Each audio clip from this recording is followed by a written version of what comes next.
Okay. So hello everyone, welcome to the 24th lecture of surveying, and in today's session I am going to start a new topic that is labeling. इस unit का नाम क्या होगा? Labeling होगा। And labeling is very important in whole surveying. Total survey की बात किया जाए तो उसमें सबसे इम्पोर्टेंट जो चैप्टर है वो आपका लेबलिंग ही है, क्योंकि नंबर ऑफ मार्क्स है जो बहुत ज़्यादा कवर करता है। किसी भी एग्जामिनेशन में ये नंबर ऑफ मार्क्स के बेसिस पे यदि देखा जाए तो ये बहुत ज़्यादा कवर करता है, चाहे वो सेमेस्टर का एग्ज़ाम हो चाहे वो कंपटीशन का एग्ज़ाम हो। ठीक है, तो इसको काफ़ी अच्छे से हम लोग पढ़ेंगे और काफ़ी डिटेल में पढ़ेंगे। आपको क्या करना है, आपको पेशेंटली है जो चीज़ों को सुनना है। पहले एक बार चीज़ों को क्या करना है, ध्यानपूर्वक है जो उसको सुनना है कि कहाँ पे क्या बताया जा रहा है, और इजीली है जो आप क्वेश्चन सोल्व कर लेंगे। मुझे विश्वास है कि जब चैप्टर कंप्लीट होगा उसके बाद आप किसी भी एग्ज़ाम का क्वेश्चन है जो आप इजीली सोल्व कर पाएंगे, जैसे कि अभी तक आपने किया है। So let us start the session. First of all there is a question in your mind that, आपके दिमाग में क्वेश्चन आएगा कि how levelling is different from surveying. Surveying से कैसे डिफरेंट है? तो सर्वेइंग में टिल नाउ हम लोग देखे थे कि सर्वेइंग में जो भी हम सर्वे वर्क करते थे वो हॉरिजॉन्टल प्लेन में करते थे। किस प्लेन में करते थे? हॉरिजॉन्टल प्लेन में करते थे। चाहे वो एरिया का डिटर्मिनेशन हो या बाउंड्री लाइन डिसाइड करना हो, जो भी हम काम कर रहे थे हॉरिजॉन्टल प्लेन में काम कर रहे थे। लेकिन लेबलिंग में जो भी हम काम करेंगे, सर्वे वर्क जो भी करेंगे, वो क्या होगा? वर्टिकल प्लेन में होगा। किस प्लेन में होगा? वर्टिकल प्लेन में होगा। मतलब सपोज कीजिए कि दो पॉइंट के बीच का हाइट मेजर करना हो तो क्या करेंगे? हम लेबलिंग करेंगे, है ना। लेबलिंग में कौन कौन सा इंस्ट्रूमेंट यूज होता है पहले सुनना है, अभी हम थ्योरी देखेंगे। जैसे इसका नाम है डंपी लेवल, है ना। सीखने के लिए हम लोग यही यूज करते हैं, डंपी लेवल। आजकल तो टोटल स्टेशन वगैरह आ गया है, तो ये सब चीज़ों को रिप्लेस कर दिया, इस इंस्ट्रूमेंट को क्या कर दिया, वो रिप्लेस कर दिया है। क्योंकि टोटल स्टेशन नाम से ही पता चलता है, वो देखेंगे उसके बारे में। एक चैप्टर है आपका एडवांस सर्वे में पढ़ना इंस्ट्रूमेंट के बारे में, उसमें हम डिस्कस करेंगे उसको। लेकिन टोटल स्टेशन से भी आजकल का जो काम है लेबलिंग का, वो टोटल स्टेशन से ही करते हैं। लेकिन सीखने के लिए पहले क्या करते थे? डंपी लेवल का यूज करते थे, और डंपी लेवल अभी भी अवेलेबल है। चाहे किसी भी इंजीनियरिंग कॉलेज या पॉलिटेक्निक कॉलेज में चले जाएं तो वहाँ पे डंपी लेवल ज़रूर होता है। मैं भी अपने कॉलेज में है जो आपका डंपी लेवल से एक्सपेरिमेंट करवाऊंगा जब भी कॉलेज खुलेगा। तो इस इंस्ट्रूमेंट से क्या होता है, ये मेजरमेंट करता है ना। जैसे यहाँ पे देखिए, सबसे पहले क्या करेंगे, इसको ट्राइपॉड पे सेटअप करेंगे। इस इंस्ट्रूमेंट को क्या करेंगे, जिस तरह से यहाँ पर देख रहे हैं, ट्राइपॉड पे क्या करेंगे, इसको सेट आउट करते हैं। उसके बाद लेवल करते हैं, सेंटरिंग करते हैं, फोकसिंग करते हैं। ये सब जो भी आपका प्रोसेस है स्टेप बाय स्टेप उसको फॉलो करना है सबसे पहले।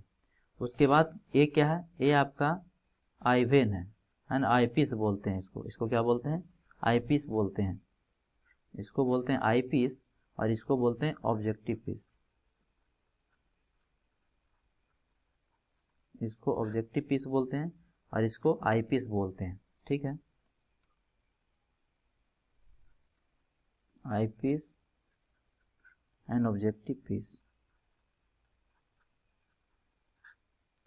सो इसमें क्या होता है, चूंकि ये आई के पास होता है, सर्वेयर के आई के पास होता है, इसीलिए इसको आईपीस बोलते हैं। और ये ऑब्जेक्ट की तरफ होता है, इसीलिए इसको क्या बोलते हैं? ऑब्जेक्टिव पीस बोलते हैं। ठीक है, इसमें करते क्या है, आपको हाइट मेजर करना है। क्या मेजर करते हैं? एलिवेशन मेजर करते हैं, हाइट मेजर करते हैं। ये क्या है? ये आपका स्टाफ है, ये स्टाफ है।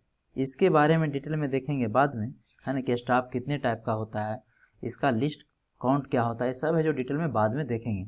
अभी समझिए ये क्या है, एक स्टाफ है जिसके हेल्प से हम क्या करते हैं, किसी भी पॉइंट का एलिवेशन को हम मेजर कर सकते हैं, हाइट को मेजर कर सकते हैं। सर लेबलिंग में हाइट को एलिवेशन बोला जाता है। क्या बोला जाता है? एलिवेशन बोला जाता है। अभी डिटेल में हम लोग सब देखने वाले हैं। सो स्टाफ है जो भी डिफरेंट मीटर का होगा। जैसे 4 मीटर का है, 2 मीटर का भी हो सकता है, 3 मीटर का भी हो सकता है, 4 मीटर का भी हो सकता है, तो ये 4 मीटर का है ना। तो इसके हेल्प से क्या करते हैं, किसी भी पॉइंट का हम है जो हाइट है जो मेजर कर सकते हैं, हाइट है जो मेजर कर सकते हैं। जैसे यहाँ पे देखिए, ये क्या कर रहा है, ये मैन है जो क्या कर रखा है, ये है जो आपका स्टाफ को होल्ड कर रखा है, स्टाफ को यहाँ पे होल्ड कर रखा है, और यहाँ से रीडिंग ले रहा है। यहाँ से क्या कर रहा है? रीडिंग ले रहा है। सपोज कीजिए, देखिए इसका जो लाइन ऑफ साइट है वो 1260 पे क्या किया है, इतना एमएम पे कट कर रहा है। ये एमएम होगा, एमएम पे कट कर, यानी 1.20260 मीटर क्या हो गया, हाइट हो गया। कहाँ से? यहाँ से कितना हाइट हो गया है? 1.260 मीटर। तो ये मोटा मोटी आइडिया आपको होना चाहिए कि हम लेवलिंग में करेंगे क्या, है ना। लेवलिंग में क्या करेंगे, जो भी डिस्टेंस मेजर करेंगे वो वर्टिकल प्लेन में करेंगे। किस प्लेन में करेंगे, वर्टिकल प्लेन में करेंगे with the help of instrument and staff. तो इसको स्टार्ट करते हैं वन बाय वन। ये नंबर ऑफ डेफिनेशन सबसे पहले आएगा, बहुत सारा डेफिनेशन आएगा, उसको सबसे आपको समझना होगा। First of all you have to understand the different terminology in levelling. क्योंकि ओवरऑल ये चैप्टर क्या है आपका न्यूमेरिकल है, लेकिन उसके पहले काफ़ी थ्योरी चैप्टर है ना, काफ़ी थ्योरेटिकल पॉइंट है, उसको आपको सही से समझना होगा, ताकि जब एक बार आप सही से चीज़ों को समझ लेंगे तो ये ओवरऑल चैप्टर है जो काफ़ी ईजी लगने लगेगा आपको। सो let us start the session. काफ़ी एनर्जेटिक रहना है, एनर्जेटिक होकर है जो चैप्टर को स्टार्ट करना है ना, तभी ये चीज़ों को समझ में आएगा। सो देखिए, first of all see the definition. Definition क्या होता है, कहता है it is a branch of surveying. ये सर्वेइंग का ही क्या है, एक ब्रांच है, हुज ऑब्जेक्टिव, जिसका लक्ष्य क्या है, whose objective is to find the elevation of a given point with respect to a datum, with respect to a datum. अब डेटम दिया हुआ भी रह सकता है या एज्यूम भी कर सकते हैं, है ना। मतलब किसी भी पॉइंट का हाइट आप मेजर करेंगे, एलिवेशन मीन्स हाइट, किसी भी पॉइंट का हाइट आप मेजर करेंगे तो किसी के रिस्पेक्ट में मेजर करेंगे, किसी के रिस्पेक्ट में मेजर करेंगे। सपोज कीजिए कि आपका क्या है, रूफ है ना, ये आपका रूफ है, ये रूफ है किसी बिल्डिंग का, और यहाँ पे ग्राउंड है, यहाँ पे क्या है, ग्राउंड है। इस ग्राउंड का एलिवेशन सपोज कीजिए, सपोज कीजिए मान लेते हैं 0 मीटर है, फिलहाल कितना है, 0 मीटर है। और इस रूफ का जो एलिवेशन है सपोज कीजिए कि 2 मीटर है, कितना है, 2 मीटर आया। जब हम लेबलिंग किए तो उसके बाद ये जो रीडिंग आया कितना आया, 2 मीटर आया, है ना। तो इसका हाइट कितना हो गया, इस रूफ का हाइट 2 मीटर हो गया, है ना। सपोज कीजिए कि ग्राउंड का ही हाइट होता, ग्राउंड का जो हाइट है वो किसी थर्ड पॉइंट के रिस्पेक्ट में सपोज कीजिए 1 मीटर होता, किसी थर्ड पॉइंट के रिस्पेक्ट में 1 मीटर होता, है ना। तो इस केस में इस रूफ का हाइट कितना हो जाता, 1 metre plus 2 metre that is 3 metre, है ना। तो क्या डेटम एज्यूम करते हैं, क्या रेफरेंस पॉइंट एज्यूम करते हैं, उस पर डिपेंड करेगा, है ना, उस पर डिपेंड करेगा कि इसका एक्चुअल में इसका हाइट कितना, हाइट तो 2 मीटर है, लेकिन एलिवेशन और हाइट है जो डिफरेंट चीज़ है। एलिवेशन है मतलब किसी के रिस्पेक्ट में आप बात कर रहे हैं, किसी के रिस्पेक्ट में किसी पॉइंट का हाइट निकालना क्या होता है, एलिवेशन कहलाता है। इसको अभी है जो डिटेल में हम लोग देखेंगे। सबसे पहले इसका डेफिनेशन देखिए, कहता है it is a branch of surveying. क्या है, सर्वेइंग का ही ब्रांच है, हुज ऑब्जेक्टिव, जिसका ऑब्जेक्टिव क्या है, to find the elevation of a given point with respect to a datum. Datum किसको बोल रहे हैं, डेटम है जो कोई रेफरेंस पॉइंट को बोल रहे हैं, किसको बोल रहे हैं, किसी रेफरेंस पॉइंट को डेटम बोल रहे हैं। कहता है डेटम में बी गिवन और एज्यूम्ड। डेटम है जो आपका या तो दिया हुआ रहेगा या तो उसको एज्यूम करेंगे, आगे देखते हैं। कहता है it deals with the measurement in vertical plane. This is very very important point. It deals with the measurement in vertical plane. किस प्लेन में मेजरमेंट करेगा, ये जो भी मेजरमेंट करेगा वो वर्टिकल प्लेन में मेजरमेंट करेगा, है ना। तो कभी कभी क्या होता है कि सर्वेइंग और लेबलिंग सब पढ़ लेते हैं, लेकिन स्टूडेंट को डिफरेंस नहीं पता होगा कि दोनों में क्या डिफरेंस है ना। आगे देखिए, यूज ऑफ लेबलिंग। लेबलिंग का यूज क्या है, टोपोग्राफिकल मैपिंग में कहाँ पे यूज करेंगे, टोपोग्राफिकल जब मैप बनाते हैं वहाँ पे इसका यूज होता है ना। जैसे मैप में क्या होता है, हिल वगैरह भी आएगा, वैली भी आएगा। तो वैली है जो कितना वो डीप है, या फिर हिल है तो उसका क्या हाइट है, किसके हेल्प से मेजर करेंगे, लेबलिंग के हेल्प से मेजर करेंगे। नेक्स्ट देखिए, setting A gradient for a sewer line और हाईवे और रेलवे ETC। जो सीवर लाइन होता है जिसमें वेस्ट वाटर फ्लो करता है, उसका क्या होता है, ग्रेडियंट सेट करने में यूज होता है लेबलिंग का, या फिर हाईवे का ग्रेडियंट सेट करने में यूज होता है। ग्रेडियंट क्या होता है, लॉन्गिट्यूडनल स्लोप को क्या बोलते हैं, ग्रेडियंट बोलते हैं। लॉन्गिट्यूडनल स्लोप को क्या बोलते हैं, ग्रेडियंट बोलते हैं। जब हाईवे पढ़ाएंगे कभी फ्यूचर में तो वहाँ पे बताएंगे ग्रेडियंट क्या होता है ना। सो अभी आपको याद रखना है कि slope along the longitudinal direction of road is known as gradient, है ना। नेक्स्ट देखिए, इसका रेलवे में भी यूज होता है, रेलवे में भी क्या होता है, ग्रेडियंट होना चाहिए। नेक्स्ट पॉइंट है excavation for the footing of A structure. Excavation for the footing of structure. कोई भी स्ट्रक्चर जब हम बनाते हैं तो क्या करते हैं, सबसे पहले फाउंडेशन को एक्सकेवेट करते हैं। एक्सकेवेट मीन्स खोदना। सबसे पहले क्या करते हैं, एक्सकेवेशन का काम करते हैं। तो कितना मीटर का आपको फाउंडेशन बनाना है, इस किसके हेल्प से मेजर करेंगे, लेवलिंग के हेल्प से मेजर करेंगे, है ना, लेवलिंग के हेल्प से मेजर करेंगे। नेक्स्ट देखिए, measuring the settlement of building. कोई बिल्डिंग है जो सपोज कीजिए उसका एज हो गया है बिल्डिंग का 20 ईयर 30 ईयर, तो कभी कभी क्या होता है कि सॉइल का बेरिंग प्रेशर काफ़ी कम होने के कारण क्या होता है, फाउंडेशन सेटल हो जाता है। फाउंडेशन है जो सेटल हो जाएगा, मतलब ये पहले सपोज कीजिए ए लेवल था, तो अब लेवल ए हो जाएगा, यानी कुछ क्या हो जाएगा, सेटल हो जाएगा, कुछ नीचे चला जाएगा। तो ये कितना नीचे चला गया, ये किसके हेल्प से मेजर होगा, लेवलिंग के हेल्प से मेजर करेंगे। Now move to the next one, important terminology used in levelling. यहाँ से आपको पूरा फोकस होके सुनना है, क्योंकि बहुत सारा टर्मिनोलॉजी आएगा, है ना। तो late us start the very first one, that is level surface. Level surface, और सब अपने आप में एक ऑब्जेक्टिव क्वेश्चन है ना। तो लेवल सरफेस किसको बोलते हैं, क्या था, a surface parallel to earth surface. Parallel to earth surface is called level surface. कोई भी सरफेस जो अर्थ सरफेस के क्या है, पैरेलल है, जो अर्थ सरफेस के पैरेलल है। इसका मतलब क्या हुआ, अर्थ तो हमारा कर्व है, अर्थ हमारा क्या है, कर्व है, यानी जो लेवल सरफेस होगा वो भी क्या होगा, कर्व होगा, वो भी क्या होगा, कर्व होगा। इससे यही कंक्लूजन निकलता है ना, मतलब कोई भी सरफेस जो क्या होगा, अर्थ सरफेस के पैरेलल होगा, वो क्या होगा, उसको क्या बोलेंगे, लेवल सरफेस बोलेंगे। जैसे ये देखिए, है ना, एक क्या है, एक अर्थ के कर्वेचर की तरह, है ना। तो इस पे जो भी सरफेस होगा वो क्या होगा, उसको क्या बोलेंगे, लेवल सरफेस बोलेंगे, यानी ये भी क्या होगा, एक तरह से कर्व होगा, है ना। कहता है it is normal to the plumb line at all points. It is normal to the plumb line. Plumb के बारे में ऑलरेडी आप लोग पढ़ चुके हैं, एक क्या इंस्ट्रूमेंट है ना, जो कि आप देखते होंगे जब बिल्डिंग वगैरह का कंस्ट्रक्शन हो रहा होता है, तो जो मिस्त्री होते हैं वो इसको क्या करते हैं, यूज करते हैं, है ना, उसको क्या करते हैं, यूज करते हैं। कुछ इस तरह से होता था, प्लम बॉब इस तरह से होता था, इस तरह से, याद आ रहा होगा आप लोगों को, बहुत पहले पढ़े थे, है ना, इस तरह से होता था। सो ये कहता है it is normal to the plumb line at all point, मतलब लेवल सरफेस पे किसी भी पॉइंट पे यदि हम प्लम बॉब को क्या करेंगे, हैंग करेंगे तो सरफेस के क्या होगा, परपेंडिकुलर होगा, वो सरफेस के क्या होगा, परपेंडिकुलर होगा, है ना। नेक्स्ट देखिए, एग्जाम्पल इसका क्या है, surface of water in still lake. शांत जल का जो सरफेस होता है लेक में, वो क्या होता है, लेवल सरफेस का बेस्ट एग्जाम्पल है, लेवल सरफेस का बेस्ट एग्जाम्पल है। Surface of water in still lake is the best example of level surface. So फिर से मैं रिपीट करता हूँ, कहता है surface parallel to the earth surface.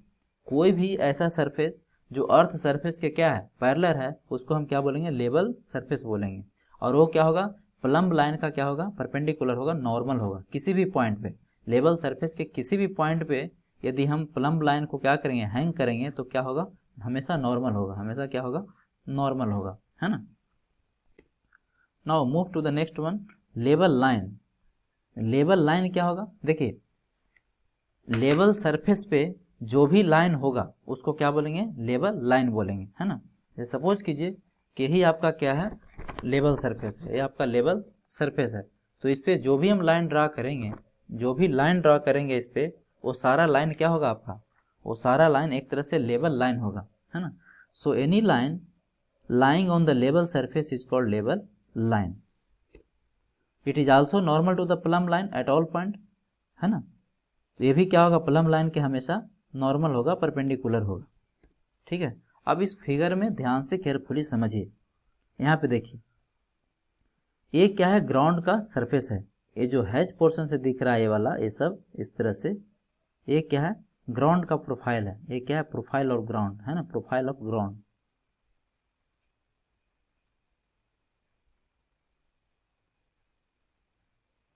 Profile of ground, ये ग्राउंड का प्रोफाइल है। यहाँ पे एक पॉइंट ए लिया गया है और यहाँ पे एक पॉइंट बी लिया गया है, ठीक है। बी का हाइट ऑब्वियस है, फिगर के में अगर देखें तो बी का हाइट क्या है, ए के रिस्पेक्ट में ज़्यादा है, ए का रिस्पेक्ट में ज़्यादा है ना। अब देखिए ए क्या है, ये आपका डेटम है। डेटम किसको लेते हैं? मीन सी लेवल को डेटम लेते हैं, है ना, मीन सी लेवल को डेटम लेते हैं। इसको अभी अब आगे हम डिस्कस करेंगे मीन सी लेवल क्या होता है, कहाँ का रेफरेंस लिया गया है ना, काफ़ी चीज़ सीखने वाला है ना। तो आप लोग क्या करना, सिर्फ पेशेंटली है जो इसको सुनना है। डेटम, इसको क्या लिया गया? मीन सी लेवल को डेटम लिया जाता है। मतलब जो भी हम एलिवेशन, जो भी हाइट हम मेजर करेंगे वो क्या होगा? मीन सी लेवल के रिस्पेक्ट में होगा, मीन सी लेवल के रिस्पेक्ट में होगा। जैसे एक पॉइंट देखिए यहाँ पे है, ए लिया गया, ये कहाँ पे? ग्राउंड पे है, और ये भी कहाँ पे है? ग्राउंड पे है। लेकिन बी का हाइट क्या है? ए के रिस्पेक्ट में ज़्यादा है। ऐसा प्रोफाइल मिल जाएगा आपको हिली एरिया में। जब भी हिली एरिया में आप ट्रेवल करेंगे तो क्या होगा? कुछ इस तरह से प्रोफाइल मिलेगा, है ना। अब देखिए एक सरफेस है जो आपका ए से क्रॉस किया गया है, ए वाला सरफेस, ए वाला, है ना। अब देखिए चूंकि इस सरफेस को साइड से देखेंगे तो क्या दिखेगा? लाइन की तरह दिखेगा। साइड से देखेंगे तो क्या दिखेगा? ये लाइन की तरह दिखेगा, है ना। क्योंकि सरफेस तो क्या होता है? एक तरह से प्लेन होता है, कर्व प्लेन होता है ना। लेवल सरफेस क्या है? एक तरह से कर्व प्लेन है। अब इसी पे क्या है? लाइन ड्रॉ किया गया, इसी पे लाइन ड्रॉ किया गया। जैसे कि देखिए, इसको ध्यान से देखिए, एक क्या है? कर्व है ना, एक क्या है? कर्व है। अब इस पे क्या होगा? आप लाइन ड्रॉ कर दीजिए, इस तरह से लाइन ड्रॉ कर दीजिए, इस तरह से आप क्या कीजिए? इस पे लाइन ड्रॉ कर दीजिए, तो लाइन भी क्या होगा? कर्व होगा। लाइन भी आपका क्या होगा? कर्व होगा। नहीं, लाइन भी कर्व होगा, है कि नहीं। सो यहाँ पे देखिए ये क्या है? ये लेवल लाइन है, ये लेवल लाइन है ना, ये लेवल लाइन है। उस तरह से बी पॉइंट से भी क्या किया गया है? लाइन है जो ड्रॉ किया गया है, ये भी क्या होगा? लेवल लाइन भी होगा, ये भी क्या होगा? लेवल लाइन ही होगा, है ना। बट जो लेवल लाइन है वो क्या होगा? कर्व होगा। क्यों कर्व होगा? क्योंकि लेवल सरफेस ही कर्व है, क्योंकि लेवल सरफेस ही कर्व है, और उसी सरफेस पे क्या किया गया है? लाइन ड्रॉ किया गया है, तो लाइन भी क्या होगा? कर्व होगा। नहीं, बहुत सिंपल से एग्जांपल है, आप एक बॉल ले लीजिए और बॉल पे लाइन ड्रॉ कीजिए, तो लाइन क्या होगा? कर्व होगा कि नहीं, है ना। आप एक संतरा ले लीजिए और संतरा पे लाइन ड्रॉ कीजिए, पेन से उस पर ड्रॉ कीजिए, तो लाइन क्या होगा? कर्व होगा। बस ऐसे ही समझना है। तो जो संतरा हो गया वो आपका लेवल सरफेस हो गया, और उस पर जो लाइन ड्रॉ किए हैं वो क्या हो गया? लेवल लाइन हो गया। वेरी सिंपल, है ना, वेरी सिंपल। अब देखिए, तो ये सब क्या है? देखिए प्लम्ब लाइन है, ये क्या है? जो डॉटेड से बनाया गया ये क्या है? प्लम्ब लाइन है ना। तो प्लम्ब लाइन होगा जो क्या होगा आपका? लेवल लाइन के हमेशा परपेंडिकुलर होगा। किसी भी पॉइंट पे क्या होगा? ये देखिए, ये वाला पॉइंट क्या होगा? परपेंडिकुलर होगा, किसी भी पॉइंट पे परपेंडिकुलर होगा, है ना। अब आगे बढ़ते हैं। नेक्स्ट है हॉरिजॉन्टल प्लेन। नेक्स्ट क्या है? Horizontal plane. अभी हॉरिजॉन्टल प्लेन क्या होता है ना, नाम से ही पता चल रहा है, प्लेन मतलब 3 डायमेंशनल, ठीक है। तो देखिए लेवल लाइन के यानी लेवल सरफेस के टेंजेंट में क्या किया गया है? एक प्लेन ड्रॉ किया गया। लेवल सरफेस के टेंजेंट में क्या किया गया है? एक प्लेन ड्रॉ किया गया। इसके टेंजेंट में क्या किया गया? एक प्लेन है जो ड्रॉ किया गया। इसको ध्यान से समझना है।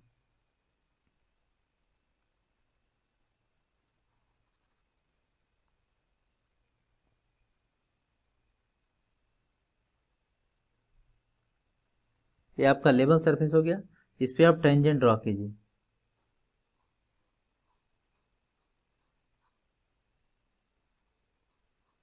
इस तरह से। तो ये क्या हो गया? एक सरफेस बन गया, एक क्या हो गया? एक सरफेस क्रिएट हो गया। इसको क्या बोलते हैं? Horizontal plane. इसको क्या बोलेंगे? हॉरिजॉन्टल प्लेन, है ना। बहुत सिंपल है। देखिए जैसे ये देखिए, ये क्या है? कर्व है ना। अब इस पे है जो आप एक हॉरिजॉन्टल सरफेस इस तरह से पुट कर दीजिए, इस तरह से एक पर हॉरिजॉन्टल सरफेस है जो पुट कीजिए, है ना। तो ये क्या हो जाएगा? एक हॉरिजॉन्टल प्लेन का निर्माण कर रहा है। ये क्या है? एक हॉरिजॉन्टल प्लेन का फॉर्मेशन कर रहा है ना। आप संतरा लीजिए और संतरा पे व्हाइट पेपर को इस तरह से हॉरिजॉन्टल रखिए, तो क्या होगा? एक हॉरिजॉन्टल प्लेन का निर्माण करेगा, है ना। हॉरिजॉन्टल प्लेन का क्या करेगा? फॉर्मेशन करेगा। आप अपने घर पे एक्सपेरिमेंट कर सकते हैं। संतरा पे क्या कीजिए? एक व्हाइट पेज को इस तरह से पुट कीजिए स्ट्रेट, तो क्या होगा? वो एक हॉरिजॉन्टल प्लेन होगा। वो क्या होगा? हॉरिजॉन्टल प्लेन होगा, है कि नहीं।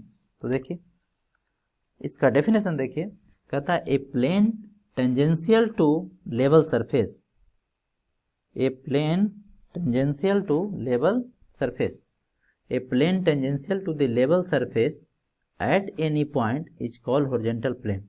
A plane tangential to the level surface at any point is called level क्या horizontal plane, है ना. In this case plumb line is normal only at point of tangent. This is very very important.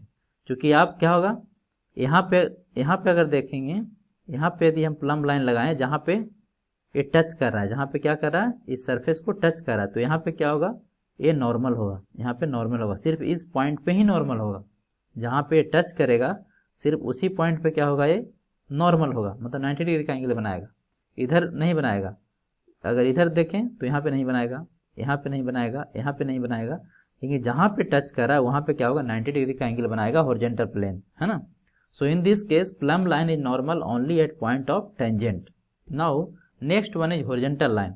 Next one is horizontal line. अब क्या कीजिए, आप संतरा पे white page को रखिए, इस तरह से संतरा पे क्या कीजिए, है ना, ऑरेंज पे व्हाइट पेज को पुट कीजिए और उस पे पेज पे क्या कीजिए, लाइन ड्रॉ कर दीजिए.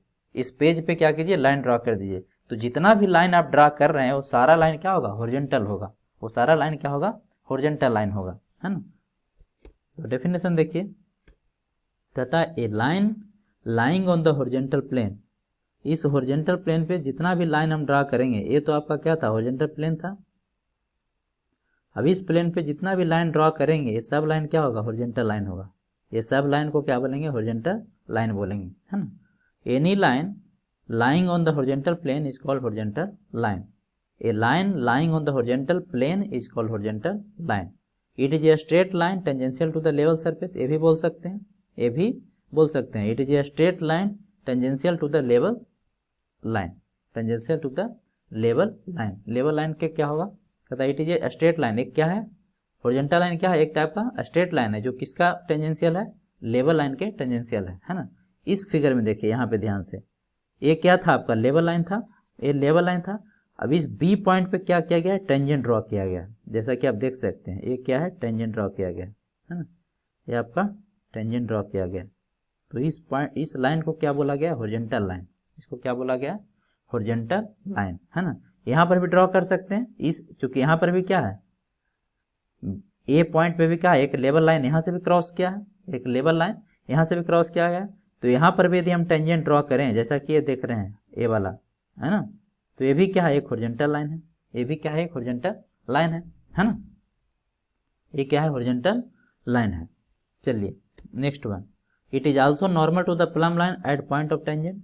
जहाँ पे आप टेंजेंट ड्रॉ कर रहे हैं, जैसे यहाँ पे देखिए टेंजेंट ड्रॉ कर रहे हैं, तो ये जो हॉरिजॉन्टल लाइन है ये प्लम्ब लाइन का क्या होगा, परपेंडिकुलर होगा, प्लम्ब लाइन के परपेंडिकुलर होगा, क्योंकि ये वाला क्या है, प्लम्ब लाइन है ना, ये क्या है, प्लम्ब लाइन है. Now move to the next one, vertical line. अभी वर्टिकल लाइन क्या होगा, है ना, कहता है it is defined by plumb line. Vertical line को कौन डिफाइन करता है, प्लम्ब लाइन डिफाइन करता है ना. तो प्लम्ब लाइन होता है, उसी को क्या बोला जा रहा है, वर्टिकल लाइन बोला जा रहा है ना. जहां भी आप प्लम्ब को क्या करेंगे, हैंग करेंगे, तो ये क्या करेगा, एक वर्टिकल लाइन का फॉर्मेशन करेगा, एक वर्टिकल लाइन का क्या करेगा, फॉर्मेशन करेगा. उस लाइन को ही क्या बोल रहे हैं, जो मतलब प्लम्ब से क्या लगा हुआ है, धागा लगा हुआ है. तो आप ऐसा समझिए कि उस जो धागा एक लाइन का फॉर्मेशन कर रहा है, धागा क्या कर रहा है, जो थ्रेड है वो एक लाइन का फॉर्मेशन कर रहा है, उसी लाइन को क्या बोला जा रहा है, वर्टिकल लाइन बोला जा रहा है. So it is defined by plumb line. It is a line normal to the level line. Obvious सी बात है, at all points, at all points मतलब वर्टिकल लाइन क्या होगा, लेवल लाइन के हमेशा क्या होगा, देखिए ये लेवल लाइन था, तो लेवल लाइन के हमेशा क्या होगा, ये परपेंडिकुलर होगा. कहीं से भी ड्रॉ कीजिए, सपोज कीजिए किसी का मन हुआ कि हम यहाँ से प्लम्ब लाइन हैंग कर देते हैं, तो ये तो क्या होगा, अर्थ अपने सेंटर की ओर खींचेगा, अर्थ अपने सेंटर की ओर प्लम्ब लाइन को खींचेगा, तो यहाँ पर भी क्या होगा, ये 90 डिग्री का एंगल बनाएगा. Now move to the next point, datum. Datum starting यहीं से हुआ था, है ना. सो डेटम क्या होता है, कहता है it is a reference point. ये क्या होता है, रेफरेंस पॉइंट होता है, taken at any surface from which other elevation is determine. Other elevation is determine. Datum क्या होता है, एक रेफरेंस पॉइंट होता है, एक रेफरेंस पॉइंट होता है जिसके रिस्पेक्ट में किसी भी सरफेस का हम लोग एलिवेशन है जो मेजर करते हैं, जिसके रिस्पेक्ट में किसी भी सरफेस का एलिवेशन हम लोग मेजर करते हैं, है ना, किसी भी सरफेस का एलिवेशन है जो मेजर करते हैं, तो उसको क्या बोलेंगे हम लोग, डेटम बोलेंगे. अब देखिए MSL is consider as standard datum. जो मीन सी लेवल है उसको इंडिया में क्या लिया गया है, स्टैंडर्ड डेटम लिया गया है। Mean sea level is considered as standard datum. यहाँ पे देख सकते हैं ये क्या है आपका मीन सी लेवल है ना, मीन सी लेवल है। अब देखिए भारत में जो आपका डेटम लिया गया है वो कहाँ से लिया गया है, आफ्टर इंडिपेंडेंस लिया गया है बम्बे हाई से। कहाँ से लिया गया है, बम्बे हाई से। लेकिन बिफोर इंडिपेंडेंस जो मीन सी लेवल था वो कराची से लिया गया था, है ना। कराची को रेफरेंस मानते हुए है जो हम लोग क्या करते थे, लेवलिंग वर्क करते थे। लेकिन आफ्टर इंडिपेंडेंस इंडिया का जो डेटम लिया गया, मतलब मीन सी लेवल लिया गया, वो कहाँ से लिया गया, मुंबई से लिया गया। तो ऑब्जेक्टिव में मैं इस क्वेश्चन भी दूंगा। बम्बई हाई में जो क्या है मीन सी लेवल माना गया है, बम्बई हाई को मीन सी लेवल माना गया है, मतलब उसके रिस्पेक्ट में ही हाइट है जो मेजर करते हैं। सपोज कीजिए कि हम बोलते हैं कि माउंट एवरेस्ट का हाइट है जो 8,848 मीटर है, 8,848 मीटर। इसका मतलब आप क्या समझते हैं, इसका मतलब ये हुआ कि ये जो मीन सी लेवल के रिस्पेक्ट में, मीन सी लेवल के रिस्पेक्ट में इसका हाइट कितना है, 8,848 मीटर है ना। जबकि माउंट एवरेस्ट तो कहाँ है, माउंट एवरेस्ट आपका नेपाल में है ना, इंडिया में नहीं है। कंचनजंगा है जो कहाँ है, इंडिया में है ना। भारत की सबसे ऊंची चोटी कौन सी है, कंचनजंगा है। बहुत सारे लोग कंफ्यूज हो जाते हैं, बोलते हैं माउंट एवरेस्ट। माउंट एवरेस्ट तो कहाँ पे है आपका, माउंट एवरेस्ट है जो नेपाल का पार्ट है ना, कि इंडिया का पार्ट है ना। सो कंचनजंगा जो भारत की सबसे ऊंची चोटी है, ठीक है। सो आगे बढ़ते हैं। एलिवेशन, एलिवेशन क्या होता है, कहता है elevation of a point is a vertical distance, elevation of a point is a vertical distance above और बिलो द डेटम, अबव और बिलो द डेटम, अबव और बिलो द डेटम।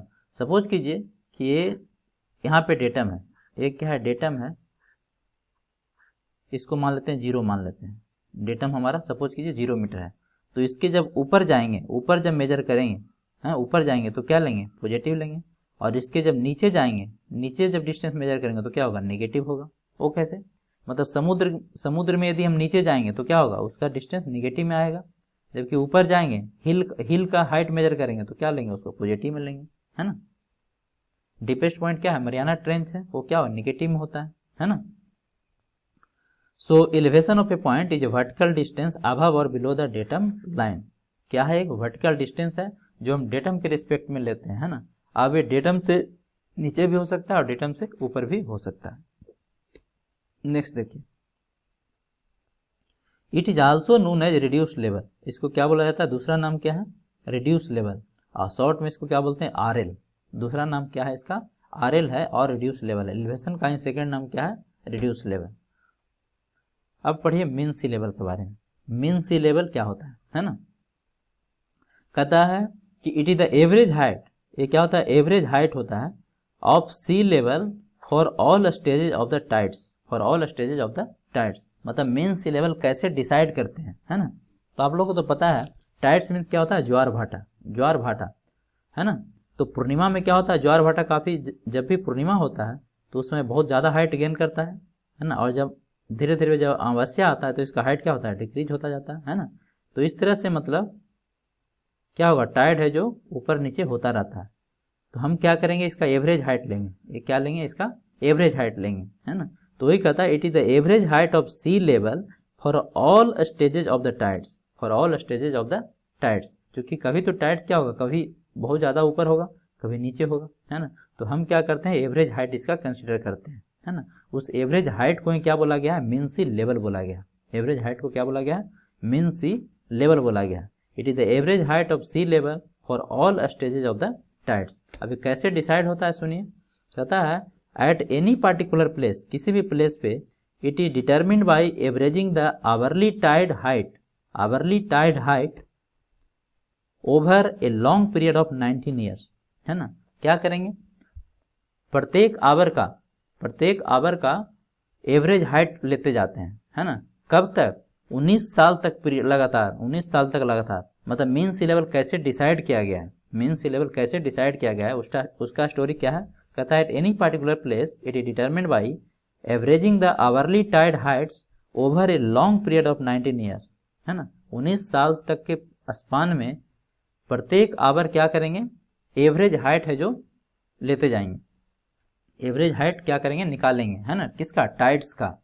उस हाइट को ही, एवरेज हाइट को क्या बोलते हैं, mean sea level बोलते हैं, मीन सी लेवल बोलते हैं। नाउ अब देखिए एक प्रैक्टिकल चीज देखिए, इट इज वेरी इंटरेस्टिंग। आप लोग ट्रेवलिंग करते हैं, है ना, ट्रेवलिंग तो करते ही होंगे। तो जब ट्रेवलिंग करते हैं तो देखते होंगे कि रेलवे स्टेशन पे इस तरह से बोर्ड लगा हुआ था, रेलवे स्टेशन पे इस तरह से बोर्ड लगा हुआ था, है ना। जैसे देहरादून रेलवे स्टेशन का है, ठीक है।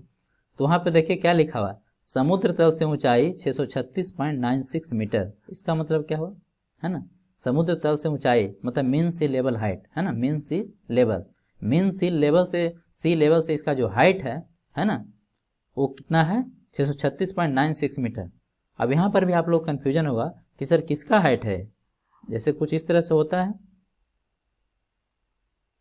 सिविल इंजीनियरिंग में सब चीज़ आपको दिख जाएगा अगर आप सही से देखेंगे, है ना। जब भी आप ट्रेवलिंग करते हैं तो ध्यान से स्ट्रक्चर वगैरह को देखिए, है ना।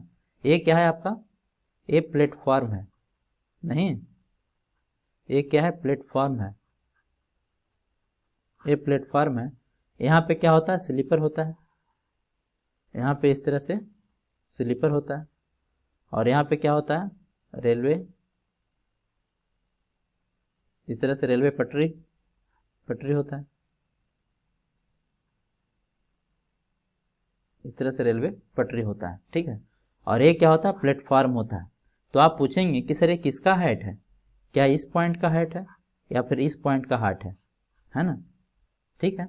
तो आज की बात आपको याद रखना है कि जिस भी रेलवे स्टेशन पे ऐसा लिखा हुआ है वो कहाँ का हाइट है, आपका प्लेटफॉर्म का हाइट होता है। किसका हाइट होता है, ये जो प्लेटफॉर्म है जहाँ पे लोग खड़े होकर ट्रेन के अंदर बैठते हैं, बोर्डिंग करते हैं, है ना, तो इसका हाइट है, प्लेटफॉर्म का हाइट है ना। किसी भी रेलवे स्टेशन पे आपको मिल जाएगा, आप लोग देखे भी होंगे, है ना, लेकिन उसको सही से समझने की कोशिश नहीं करते कि इसका मतलब क्या है ना। तो यहाँ पे लिखा हुआ है समुद्र तल से ऊंचाई 636.96 मीटर। इसका मतलब क्या हुआ कि मीन सी लेवल के रिस्पेक्ट में, मीन सी लेवल के रिस्पेक्ट में, जो कि बम्बे हाई में सिचुएटेड है, उसके रिस्पेक्ट में इसकी हाइट कितना है, 636.96 मीटर। देहरादून का हाइट कितना है, 636.96 मीटर, मतलब उसके इतना ऊपर है ना। इसका एग्जैक्ट मीनिंग ये हुआ।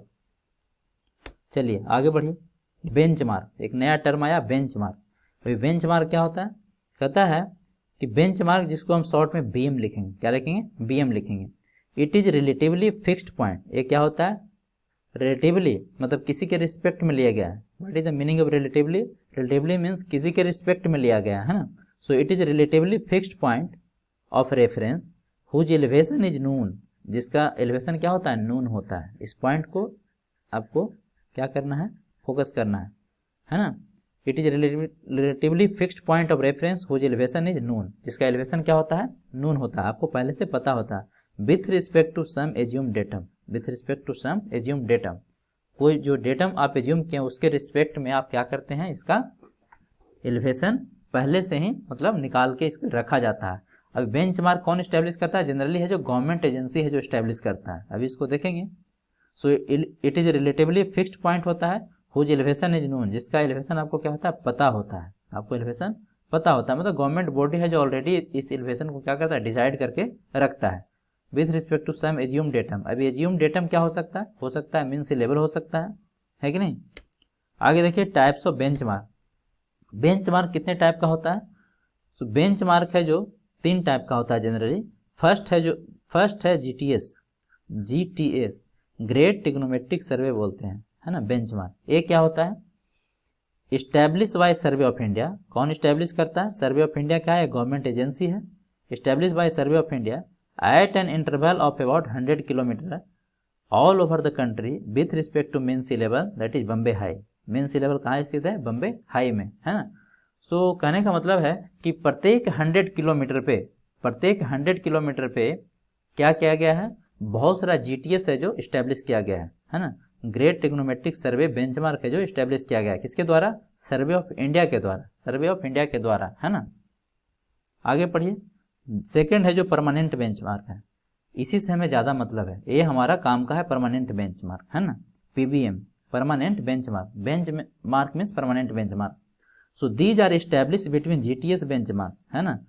जैसे दो, मान लेते हैं 2 सिटी है जिसके बीच की दूरी क्या है 100 किलोमीटर, 100 किलोमीटर है। तो यहाँ पर भी जीटीएस होगा, यहाँ पर भी जीटीएस होगा, बट इसके बीच में क्या होगा, बहुत सारा परमानेंट बेंचमार्क होगा। इसके बीच में क्या होगा, बहुत सारा परमानेंट बेंचमार्क होगा। इसको कौन स्टैब्लिश करेगा, कहता है these are establish between GTS benchmark by the government agency like PWD, public work department, जिसको बिहार में आरसीडी बोला जाता है ना, रोड कंस्ट्रक्शन डिपार्टमेंट। पीडब्ल्यूडी को बिहार में क्या बोला जाता है, रोड कंस्ट्रक्शन डिपार्टमेंट, आरसीडी, है ना। पहले पीडब्ल्यूडी था, पीडब्ल्यूडी ही फर्दर है जो 2 पार्ट में डिवाइड हुआ, आरसीडी और बीसीडी, है ना, भवन कंस्ट्रक्शन बिल्डिंग कंस्ट्रक्शन डिपार्टमेंट, जिसको भवन निर्माण विभाग बोलते हैं, और आरसीडी रोड कंस्ट्रक्शन डिपार्टमेंट। वही बोलता है कि these are establish between the GTS benchmark by government agency like PWD on permanent point such as ये क्या क्या हो सकता है permanent benchmark, parapet wall of bridge का पैरापेट वाल हो सकता है, किलोमीटर स्टोन हो सकता है जिसको माइलस्टोन भी बोलते हैं, और रेलवे प्लेटफॉर्म हो सकता है, जो कि यहाँ पे आपको दिखाया गया। ये क्या है, रेलवे प्लेटफॉर्म का एग्जाम्पल है ना। तो देखिए यहाँ पे क्या था 636.96 मीटर, तो एक तरह से क्या है, एक बेंचमार्क बन गया, एक तरह से परमानेंट बेंचमार्क बन गया। किसके लिए, देहरादून के लिए। ये देहरादून के लिए क्या हो गया, एक परमानेंट बेंचमार्क बन गया। अब ये जो बेंचमार्क है किसके रिस्पेक्ट में लिया गया है, बम्बे हाई के रिस्पेक्ट में लिया गया है, मीन सी लेवल के रिस्पेक्ट में लिया गया है ना। So these are establish between GTS benchmark, मतलब प्रत्येक 100 किलोमीटर के बीच में क्या होगा, परमानेंट बेंचमार्क है जो स्टैब्लिश होगा bye government agency like PWD, है ना। सच एज कहाँ पे स्टैब्लिश होगा, पैरापेट वाल ऑफ ब्रिज हो सकता है, किलोमीटर स्टोन हो सकता है, रेलवे प्लेटफॉर्म हो सकता है। जैसे कि देखिए हाईवे के साइड में आप लोग बहुत सारा इस तरह से स्टोन देखे होंगे, है ना, जो कि हाईवे के क्या होता है, साइड में होता है ना। जैसे इसमें देखिए क्या लिखा हुआ है, चित्तौड़ 170, मतलब इस स्टोन से चित्तौड़ कितना दूरी है, 170 किलोमीटर पे है ना। बट जो हमारा परमानेंट बेंचमार्क है इसमें लिखा हुआ नहीं है, लेकिन यहाँ पे या कहीं किसी भी पार्ट पे, इस स्टोन के किसी भी पार्ट पे है जो यहाँ पे आपको ये हाइट लिख देगा, है ना। परमानेंट बेंचमार्क पॉइंट है जो हाइट लिख देगा आपको, ठीक है। यहाँ पे मिसिंग है, नहीं लिखा है, लेकिन जनरली है जो क्या करता है, स्टोन पे लिखा होता है। इसी को क्या बोलते हैं, किलोमीटर स्टोन और माइल स्टोन। इसको क्या बोलते हैं, माइल स्टोन बोलते हैं या किलोमीटर स्टोन बोलते हैं। सो ये तो रहा आपका परमानेंट बेंचमार्क के बारे में। थर्ड इसका टाइप क्या है, आर्बिट्री बेंचमार्क। आर्बिट्री बेंचमार्क क्या होता है, मेन हमारा काम का परमानेंट बेंचमार्क ही है, परमानेंट बेंचमार्क और जीटीएस ये हमारा काम का है। आर्बिट्री बेंचमार्क क्या होता है, कहता है these are reference points whose elevation are arbitrary assume for a small levelling operation, है ना। ये कहाँ पे यूज करते हैं, काफ़ी छोटा छोटा जब लेवलिंग वर्क करते हैं वहाँ पे इसको एज्यूम करते हैं, अदरवाइज ये ज़्यादा काम का नहीं है। फोर्थ पॉइंट देखिए, टेम्पररी बेंचमार्क। अभी टेम्पररी बेंचमार्क क्या होता है, टीबीएम, कहता है these are reference point on which a day work is closed and from where leveling work is continue to the next day, suppose कीजिए कि इस तरह से कुछ ग्राउंड का प्रोफाइल है, इस तरह से कुछ ग्राउंड का प्रोफाइल है, आपने यहाँ से जो लेवलिंग वर्क स्टार्ट किया, ठीक है, तो यहाँ पे कुछ बेंचमार्क होगा इसका, इसके रिस्पेक्ट में आपने काम स्टार्ट किया होगा, है ना, इसके रिस्पेक्ट में आपने काम स्टार्ट किया होगा, तो यहाँ पे आपने रीडिंग लिया होगा, है ना। फर्दर है जो स्टाफ यहाँ पे रखे होंगे, यहाँ पे रीडिंग लिए होंगे, यहाँ पे रखे होंगे, यहाँ पे रीडिंग लिए होंगे। अब क्या हुआ कि शाम हो गया, इवनिंग हो गया, शाम हो गया, इवनिंग हो गया, तो फाइनली इस पॉइंट का आप क्या कर लिए होंगे, ईएल है जो डिटरमिन कर लिए होंगे, है ना। तो अब नेक्स्ट डे जब आप स्टार्ट करेंगे तो इसको आप इस पॉइंट को क्या लेंगे, आप रेफरेंस लेंगे, एज ए रेफरेंस लेंगे, तो इसी को बोलते हैं टेम्पररी बेंचमार्क। इसको क्या बोलेंगे, टेम्पररी बेंचमार्क बोलेंगे, है ना। ये चीज़ें हैं जो फर्दर ज़्यादा क्लियर होगा जब हम इस पर न्यूमेरिकल करेंगे। अभी इसको आगे थ्योरी पार्ट को आप कंटिन्यू कीजिए। नेक्स्ट है जो बैक साइड है। बैक साइड क्या होगा, next point of discussion is back side. कहता है it is the staff reading. क्या होता है, स्टाफ रीडिंग होता है after setting the instrument, after setting the instrument, है ना। वो कैसे, सपोज कीजिए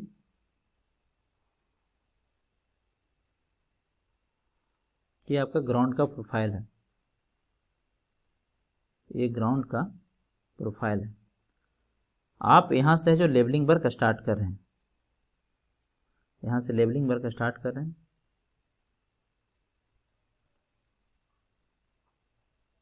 ये बेंचमार्क हो गया, जिसका एलिवेशन क्या होगा आपको ऑलरेडी नून होगा, ऑलरेडी नून होगा। ये बेंचमार्क हो गया। यहाँ पे आपने स्टाफ पुट किया और इधर कहीं है जो इंस्ट्रूमेंट आपने सेट किया, यहाँ पे कहीं है जो इंस्ट्रूमेंट आपने सेट किया।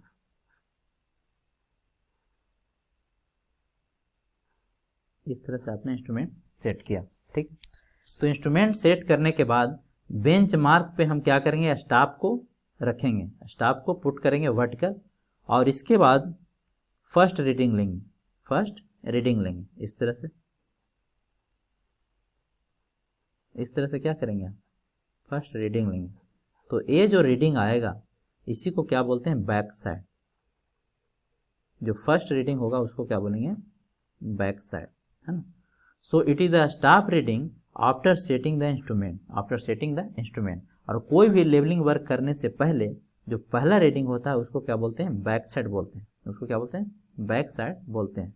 आगे पढ़िए क्या बोलता है, कहता है it is staff reading taken at point of known elevation. क्या बात है, पॉइंट ऑफ नून एलिवेशन, है ना, क्योंकि बेंच मार्क क्या होता है, पॉइंट ऑफ नून एलिवेशन होता है। अभी तो देखिए जो बेंच मार्क होता है वो पॉइंट ऑफ नून एलिवेशन होता है, इसका एलिवेशन आपको पता होता है ना, इसका एलिवेशन आपको पता होता है।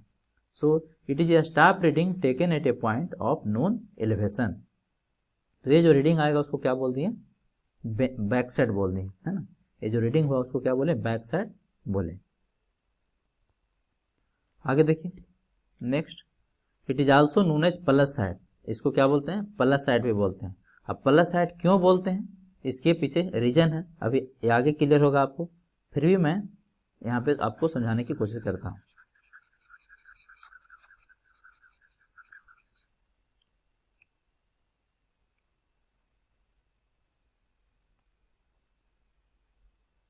ये आपका ग्राउंड प्रोफाइल है,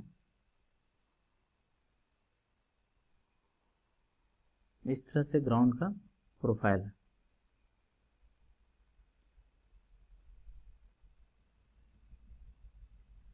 यहाँ पे ए पॉइंट है, ए बेंचमार्क हो गया, इसका एलिवेशन आपको पहले से नून होगा, पहले से नून होगा, है ना। यहाँ पे आप क्या किए, स्टाफ को वर्टिकली हेल्ड किए और यहाँ पे इंस्ट्रूमेंट है जो आपने सेट किया, यहाँ पे इंस्ट्रूमेंट आपने क्या किया, सेट किया।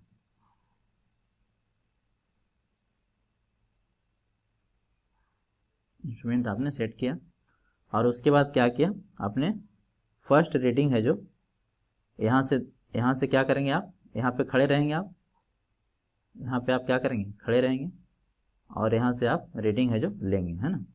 तो इस तरह से स्टाफ को क्या करेगा, इंटरसेप्ट करेगा, स्टाफ को इंटरसेप्ट करेगा। तो इस रीडिंग को क्या बोल दिए, बैक साइड बोल दिए, इसको बोल दिए बैक साइड। अब इसको प्लस साइड क्यों बोला जाता है, देखिए प्लस साइड इसलिए बोला जाता है, सपोज कीजिए यहाँ का रीडिंग 100 मीटर था, ये 100 मीटर है, और ये जो रीडिंग बैक साइड आया वो 2 मीटर आया, वो 2 मीटर आया, और ये जो लाइन है हॉरिजॉन्टल इसको बोलते हैं लाइन ऑफ साइट।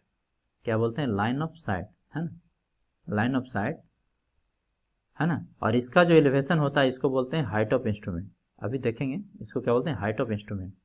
तो हाइट ऑफ इंस्ट्रूमेंट यदि निकालना हो तो क्या करेंगे, 100 मीटर में 2 मीटर क्या करेंगे, ऐड कर देंगे, है ना। हाइट ऑफ इंस्ट्रूमेंट यदि निकालना होगा तो आप क्या करेंगे, 100 + 2 कितना हो गया, 102 मीटर। तो क्या देख रहे हैं, हम क्या कर रहे हैं, हाइट ऑफ इंस्ट्रूमेंट निकालने के लिए बैक साइड को ऐड कर रहे हैं, बैक साइड को ऐड कर रहे हैं, है ना। बेंचमार्क में बैक साइड को ऐड कर रहे हैं, इसीलिए इसको बोला जाता है it is also called plus side. क्या बोलते हैं, इसलिए इसको प्लस साइड भी बोला जाता है। क्लियर हो गया। Now move to the next one. Next point of discussion is fore sight. Fore sight क्या होगा, कहता है it is the staff reading at last point. ये वाला तो फर्स्ट पॉइंट पे था, ये क्या है, लास्ट पॉइंट पे है, और एट चेंज पॉइंट, और at change point. It is staff reading at last point और एट चेंज पॉइंट। अभी चेंज पॉइंट क्या होता है इसको अभी देखेंगे। लास्ट पॉइंट तो समझ में आ ही रहा आपको, है ना, जो सबसे लास्ट रीडिंग आप लेंगे उसी को क्या बोलेंगे, लास्ट पॉइंट बोलेंगे, है ना। So it is staff reading at a point whose elevation is to be determine. दूसरी बात आप ये भी बोल सकते हैं कि it is a staff reading at a point whose elevation is to be determine, जिसका एलिवेशन क्या करना है आपको, निकालना है ना। यहाँ पे क्या था देखिए, यहाँ पे एलिवेशन नून था आपको, है ना। तो जहाँ पे एलिवेशन नून था वहाँ पे यदि आप रीडिंग लेंगे तो उसको क्या बोले, बैक साइड बोले। लेकिन जिसका एलिवेशन आपको निकालना है उस रीडिंग को क्या बोलेंगे आप, फोर साइड बोलेंगे, है ना। So it is the stop reading at last point और at change point. Second point I have written here, it is a stop reading at a point whose elevation is to be determined, जिसका elevation क्या करना है, निकालना है ना। It is also known as minus sight, इसको क्या बोलते हैं, माइनस साइड है जो बोला जाता है। अब देखिए फिगर से समझने की कोशिश कीजिए।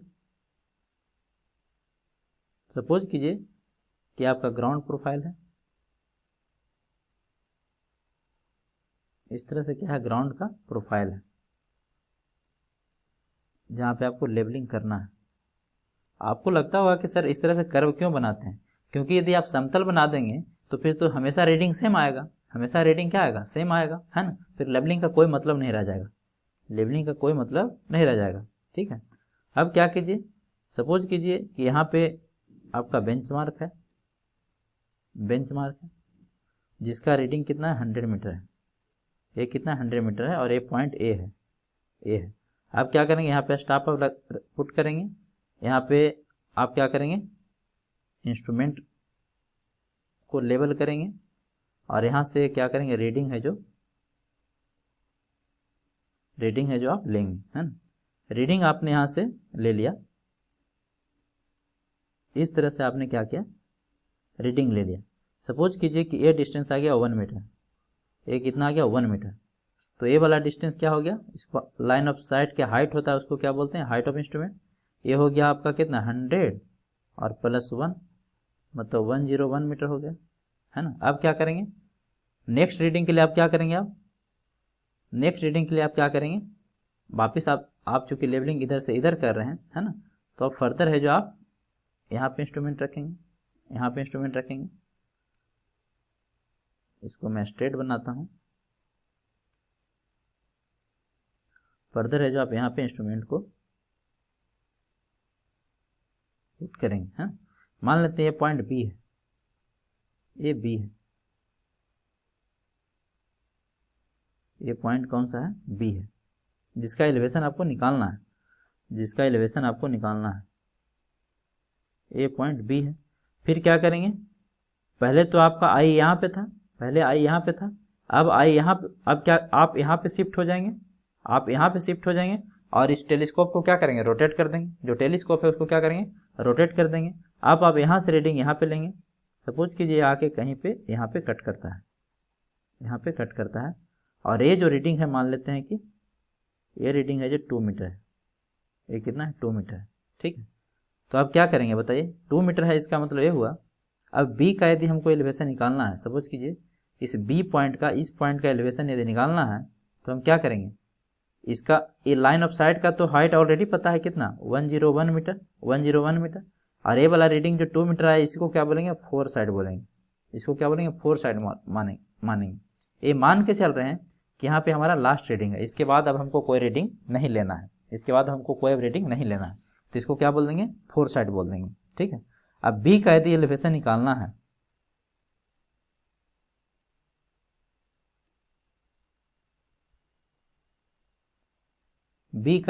आपको निकालना है तो क्या होगा, हाइट ऑफ इंस्ट्रूमेंट में से क्या करेंगे, फोर साइड को माइनस कर देंगे, है ना। कितना था, 101 -2, कितना हो जाएगा, 99 मीटर। न्यूमेरिकली ऐसे आप इसको समझ सकते हैं, 99 मीटर। बाकी इस पे क्वेश्चन बहुत सारा हम लोग करना है तो इजीली समझ में आ जाएगा।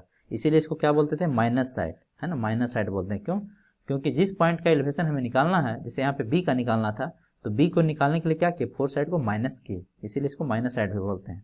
Move to the next one, intermediate sight. अब देखिए इंटरमीडिएट साइड क्या होता है, आपको ये वाला फिगर है जो बनाना है फाइनली कॉपी में। इंटरमीडिएट साइड कहता है all staff reading taken between back sight and fore side.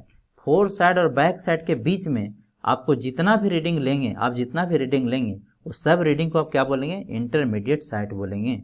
सभी रीडिंग को क्या बोलेंगे, इंटरमीडिएट साइड बोलेंगे। All staff reading taken between back sight and fore sight are known as intermediate sight, उसको क्या बोलते हैं, इंटरमीडिएट साइड बोलते हैं। जैसे यहाँ पे देखिए, सबसे पहले क्या किया, ये आपका बेंच मार्क है, यहाँ पे बेंच मार्क होगा। सबसे पहले यहाँ पे इंस्ट्रूमेंट है जो पुट किया, उसके बाद है जो यहाँ पे रेटिंग लिया। मान लेते हैं रेटिंग ए आया, ये रेटिंग क्या आया, ए आया, तो इसको बैक साइड बोल दिए, इसको क्या बोल दिए, बैक साइड बोल दिए, है ना। अभी दी हाइट ऑफ इंस्ट्रूमेंट निकालना, अभी ए वाला क्या है, ये लाइन ऑफ साइट है, ये जो हॉरिजॉन्टल दिख रहा है इसको क्या बोलते हैं, लाइन ऑफ साइट बोलते हैं। अभी इसको एक्सप्लेन कर देंगे, लाइन ऑफ साइट होता है ना। सो यहाँ पे क्या है, लाइन ऑफ साइट का जो एलिवेशन होगा उसको हाइट ऑफ इंस्ट्रूमेंट बोलते हैं। तो हाइट ऑफ इंस्ट्रूमेंट यदि आपको निकालना हो तो क्या करना पड़ेगा, बेंच मार्क में आपको बैक साइड को ऐड करना होगा। बेंच मार्क में बैक साइड को ऐड करेंगे तो हाइट ऑफ इंस्ट्रूमेंट निकल जाएगा, है कि नहीं। अब क्या करेंगे, पहले आप इधर से, पहले आप यहाँ पे थे, यहाँ से आपने रीडिंग लिया, बैक साइड आ गया। अब क्या किए, आप अपना पोजीशन शिफ्ट कर लिए, अब आप यहाँ पे आ गए। अब यहाँ से रीडिंग लेंगे, यहाँ पे आप स्टाफ को कट करेगा, सपोज कीजिए कि ये बी है, ये क्या है, बी है ना। उसके बाद क्या किए, फिर स्टाफ को यहाँ पे पुट किए, है ना। स्टाफ को यहाँ से उठा कर क्या किए, सी पे ले आए, सी पे ले आए। अब सी पे ले आए, यहाँ पर रीडिंग लिए, है ना। इसको क्या बोलेंगे, फोर साइड बोलेंगे। क्यों बोलेंगे फोर साइड, क्योंकि इसके बाद क्या होगा, इंस्ट्रूमेंट को हमको शिफ्ट करना है, इंस्ट्रूमेंट को हमें शिफ्ट करना है। तो यहाँ से यहाँ के लिए तो क्या हुआ, ये लास्ट रीडिंग हुआ, यहाँ से यहाँ के लिए क्या हुआ, लास्ट रीडिंग हुआ, इसीलिए इसको फोर साइड बोल दिए। ये बीच में आया इसीलिए इसको इंटरमीडिएट साइड बोल दिए। ये फर्स्ट रीडिंग था इसीलिए इसको बैक साइड बोल दिए, है ना। अब क्या किए, यहाँ से इंस्ट्रूमेंट शिफ्ट कर दिए, इंस्ट्रूमेंट शिफ्ट करके कर दिए, है ना। सपोज कीजिए कि इंस्ट्रूमेंट स्टेशन पोजीशन 1 था, ये पोजीशन 2 है, ये पोजीशन क्या है, 2 है ना। ये पोजीशन क्या हो गया, 2 हो गया। अब इंस्ट्रूमेंट शिफ्ट क्यों करना पड़ा, इसका रीजन सुनिए। सब ऐसा भी हो सकता है कि स्टाफ है जो मान लें 3 मीटर का है, स्टाफ है जो 3 मीटर का है। तो अब यदि आप यहाँ पे स्टाफ रख के यहाँ से रीडिंग लेते, यहाँ पे स्टाफ रख के यहाँ से यदि रीडिंग लेते तो क्या होता, स्टाफ छोटा पड़ जाता, स्टाफ छोटा पड़ जाता, है ना। तो लाइन ऑफ साइट कहाँ जाता है वाला, हवा में आ जाता, हवा में आ जाता, मतलब आप रीडिंग नहीं रीड कर पाते। क्यों, क्योंकि रीडिंग रीड करने के लिए तो स्टाफ को लाइन ऑफ साइट क्या करना पड़ेगा, इंटरसेक्ट करना पड़ेगा, है ना, इंटरसेक्ट करना पड़ेगा, ठीक है। तो इसीलिए आप क्या किए, इंस्ट्रूमेंट को यहाँ से शिफ्ट करके यहाँ पे पुट कर दिए, यहाँ पे पुट कर दिए, है ना। अब क्या होगा, क्योंकि इंस्ट्रूमेंट शिफ्ट हुआ है तो फिर से आपको बैक साइड रीडिंग लेना होगा, बैक साइड रीडिंग लेना होगा, है ना। तो देखिए फिर से क्या किए, बैक साइड रीडिंग लिए, है ना। उसके बाद फिर क्या किए, इधर देखिए फोर साइड रीडिंग लिए, फिर क्या किए, इधर फोर साइड रीडिंग लिए, है ना। सो ये बीच में जो भी रीडिंग आया था इसको इंटरमीडिएट साइड बोल दिए, है ना। अब देखिए यहाँ पे एक पॉइंट आता है, चेंज पॉइंट और टर्निंग पॉइंट। चेंज पॉइंट को सीपी बोलते हैं और टर्निंग पॉइंट को टीपी बोलते हैं, है ना। शॉर्ट में क्या बोलते हैं, सीपी और टीपी। तो चेंज पॉइंट क्या होता है ना। यहाँ पे क्या हुआ, इंस्ट्रूमेंट शिफ्ट किए हैं, चेंज किए हैं, तो ये जो सी पॉइंट है, ए वाला पॉइंट, जो सी पॉइंट है जिसके बाद आपको इंस्ट्रूमेंट शिफ्ट करना पड़ा है, इसको क्या बोलते हैं, चेंज पॉइंट बोलते हैं। कहता है it is a point denoting the shifting of instrument, है ना। लेबलिंग करते टाइम यदि कहीं चेंज पॉइंट आ रहा है, इसका मतलब क्या हुआ, इंस्ट्रूमेंट को शिफ्ट किया गया है, इंस्ट्रूमेंट को शिफ्ट किया गया है ना। ये सब चीज़ सही से समझना, अदरवाइज न्यूमेरिकल काफ़ी डिफिकल्ट हो जाएगा। It is a point denoting the shifting of the instrument, change point है इसका मतलब इंस्ट्रूमेंट है जो शिफ्ट किया गया है। नेक्स्ट पॉइंट देखिए, एट चेंज पॉइंट और turning point both fore side and back side are taken, very very important point for objective point of view, है ना। कहता है कि कौन सा ऐसा पॉइंट है जहाँ पे बैक साइड और फोर साइड दोनों आता है। तो देखिए ध्यान से, यहाँ पे देखिए फोर साइड भी आया है और बैक साइड भी आया है ना। सेम पॉइंट पे, सेम पॉइंट सी पे आपको बैक साइड भी लेना पड़ा है और फोर साइड भी लेना पड़ा है। फोर साइड क्यों, क्योंकि इसके बाद हम स्टाफ चेंज कर रहे हैं, है ना। तो ये लास्ट रीडिंग हो गया इसलिए फोर साइड बोले, है ना, फोर साइड बोले। बैक साइड क्यों, क्योंकि इसके बाद है जो वापस रीडिंग हमें स्टार्ट करना है तो पहले बैक साइड लेना पड़ेगा। तो क्या देखें, इस पार्टिकुलर पॉइंट सी पे बैक साइड भी आया और फोर साइड भी आया, इसीलिए इसको क्या बोल दिए, चेंज पॉइंट बोल दिए। इस पॉइंट को क्या बोला गया, चेंज पॉइंट बोला गया। सो चेंज पॉइंट क्या होता है, it is a point denoting the shifting of instrument at a change point और turning point both fore side and back side are taken. तो इसको आपको क्या करना है, याद रखना है। Now move to the next one, line of collimation. ये क्या होता है, लाइन ऑफ कोलिमेशन। तो सुनिए, पहले डेफिनेशन देखिए, उसके बाद इसको समझते हैं क्या होता है। कहता है कि it is the line joining the intersection, it is the line joining it is the line joining the intersection of cross staff to the optical center of the objective and its continuation. इसका मतलब क्या हुआ, देखिए, and its continuation. यहाँ पे आपका cross staff न लिख के क्या होगा, इंटरसेक्शन ऑफ स्टाफ होगा, है ना। इसको आप सुधार लीजिए, इंटरसेक्शन ऑफ स्टाफ।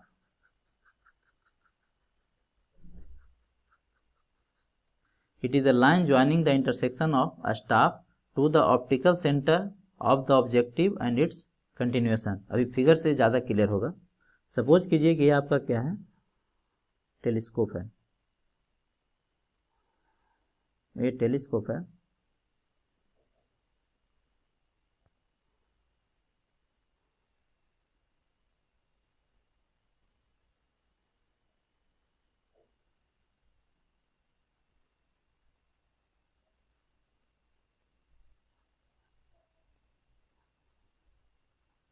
और यहाँ पे कहीं क्या है, स्टाफ है जो यहाँ पे कट कर रहा है, ठीक है। So it is the line joining the intersection of staff, है ना, optical centre of the objective, यहाँ पे आपका क्या होगा, ऑब्जेक्टिव पीस होगा, यहाँ पे क्या होगा, ऑब्जेक्टिव पीस होगा, जो ऑब्जेक्ट की तरफ होगा ऑब्जेक्टिव पीस, और यहाँ पे क्या होगा, आई पीस होगा, ठीक है, आई पीस होगा, ऑब्जेक्टिव एंड इट्स कंटिन्यूएशन। तो ये जो हॉरिजॉन्टल लाइन है, इसी को क्या बोला गया है, लाइन ऑफ साइट और लाइन ऑफ कोलिमेशन, तो ये कहाँ से क्रॉस कर रहा है, एक्चुअली आई पीस में क्या होता है, एक क्रॉस हेयर होता है, इस तरह से क्रॉस हेयर होता है, इस तरह से ये क्रॉस हेयर होता है ना। तो क्रॉस हेयर से भी क्रॉस करेगा, यहाँ ऑब्जेक्टिव पीस के सेंटर से भी क्रॉस करेगा, और लास्ट में स्टाफ को क्या करेगा, इंटरसेप्ट करेगा, है ना। तो इस लाइन को क्या बोलेंगे, लाइन ऑफ साइट बोलेंगे, या लाइन ऑफ कोलिमेशन बोलेंगे। So if the line of sight is horizontal then it is called line of collimation, है ना, लाइन ऑफ कोलिमेशन। तो लाइन ऑफ कोलिमेशन को लाइन ऑफ साइट भी बोल सकते हैं, लेकिन एवरी लाइन ऑफ साइट को आप लाइन ऑफ कोलिमेशन नहीं बोल सकते हैं, क्योंकि लाइन ऑफ कोलिमेशन के लिए कंडीशन क्या हो गया, इट शुड बी हॉरिजॉन्टल, ये क्या होना चाहिए, हॉरिजॉन्टल होना चाहिए, ये हॉरिजॉन्टल होगा तभी इसको क्या बोलेंगे हम, लाइन ऑफ साइट बोलेंगे, लाइन ऑफ कोलिमेशन बोलेंगे। Now move to the next one, that is height of instrument. Height of instrument के बारे में ऑलरेडी देख चुके हैं, ये क्या होता है, it is the elevation of line of site. ये लाइन ऑफ साइट का ही एलिवेशन होता है, क्या होता है, लाइन ऑफ साइट का ही एलिवेशन होता है ना। नोट, कहता height of instrument does not mean height of centre of telescope from the ground level. यहाँ पे क्या होता है, स्टूडेंट का कंफ्यूजन होता है, वो क्या सोच लेता है कि ये हाइट ऑफ इंस्ट्रूमेंट को रिप्रेजेंट कर रहा है, मतलब इंस्ट्रूमेंट की हाइट को रिप्रेजेंट नहीं कर रहा है, ये क्या रिप्रेजेंट कर रहा है, it is elevation of line of site, line of site के एलिवेशन को रिप्रेजेंट कर रहा है। जैसा कि मैंने अभी फिगर में बताया आपको कि ग्राउंड का प्रोफाइल कुछ ऐसा है, आपने यहाँ पे इंस्ट्रूमेंट सेट किया है, यहाँ पे आपने इंस्ट्रूमेंट सेट किया है, और यहाँ पे स्टाफ सेट किया है ना। ये सपोज कीजिए कि बेंच मार्क है यहाँ पे, जिसका वैल्यू मान लेते हैं 100 मीटर है, क्या 100 मीटर है। आप क्या करेंगे, यहाँ पे इंस्ट्रूमेंट आपने सेटअप किया, और इसके बाद आपने क्या क्या रीडिंग लिया, इस तरह से आप रीडिंग लिए, है ना। तो इसी को क्या बोलते हैं, हाइट ऑफ इंस्ट्रूमेंट।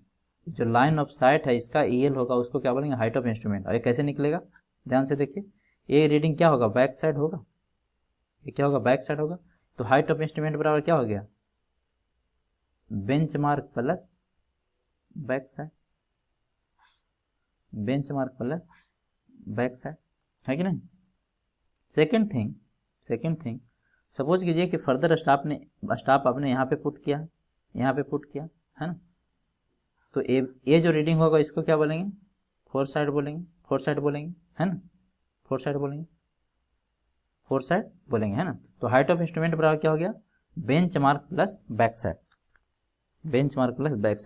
तो आपको फॉर्मूला याद रखना है।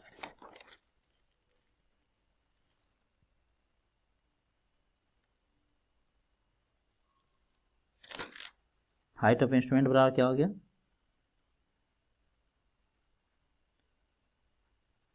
बेंचमार्क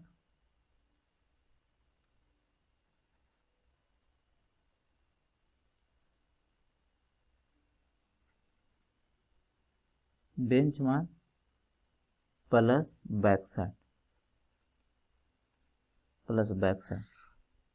तो ये फॉर्मूला आपको याद होना चाहिए। हाइट ऑफ इंस्ट्रूमेंट बराबर बेंचमार्क प्लस बैक साइड, है कि नहीं। सो ये तो था आपका जितना भी थ्योरी पार्ट था उसके बारे में। अब हम लोग नेक्स्ट क्लास में है जो डिस्कस करेंगे मेथड ऑफ लेबलिंग, जिसमें आपका दो इंपॉर्टेंट मेथड है, height and instrument method and second one is rise and fall method. ये दोनों को है जो डिटेल में हम लोग डिस्कशन करेंगे और इस पर काफ़ी क्वेश्चन करेंगे। तो मैं आशा करता हूँ कि अभी तक जो भी थ्योरी पार्ट बताया गया है वो आपको क्लियर होगा। अगर एक बार में नहीं क्लियर होता है तो आपसे रिक्वेस्ट है कि आप एटलीस्ट मतलब 2 बार लेक्चर को देखिए, ताकि जो थ्योरेटिकल पार्ट है वो आपको क्लियर हो जाए, है ना। So thank you for watching, all the best, जय हिंद, मिलते हैं नेक्स्ट क्लास में।